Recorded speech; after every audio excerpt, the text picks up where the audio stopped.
Hi, Living Hope.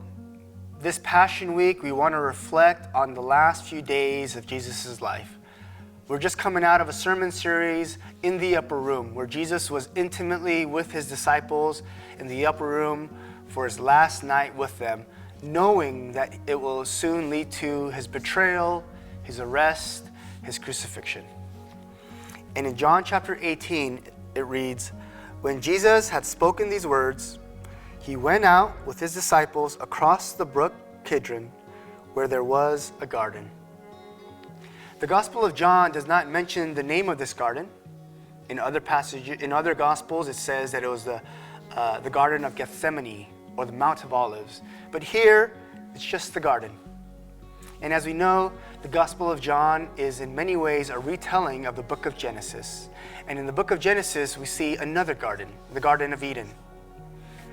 But whereas in the Garden of Eden, God is searching for man, here, fallen man fallen into darkness and in the night, search for God.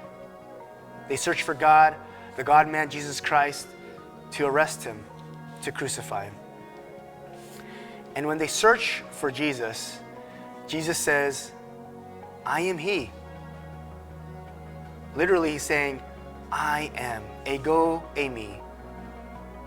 That's the name of Yahweh, the name of Israel's God. And as soon as they hear these words, the Judas and those who came to arrest him fall on their faces, perhaps not knowing what they're doing, but it was a posture of worship, a posture of fear and trembling. I am. Jesus is the I am. Jesus is the God-man who came to seek us out. But in this garden, fallen man, Judas, in his darkness, bring the soldiers to arrest him. And in many ways, this is the confrontation. This is the hour in which Jesus was talking about, this confrontation between God and humanity. The confrontation between the holy God, the Holy One of Israel, who have come to seek the lost, confronting fallen man in his darkness.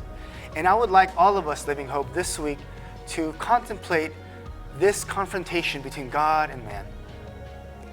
I don't know where you are in your relationship with the Lord or in your walk with him, but I think all of us, no matter how spiritually mature we are, no matter how close we think we are with God, we should be confronted by the truth of who Jesus is, of what he represents. Maybe it's in your sin, maybe it's in your guilt and shame, or maybe it's in your ignorance of not knowing truly who Jesus is, but we should be confronted by the truth of who he is. He is God and fully man.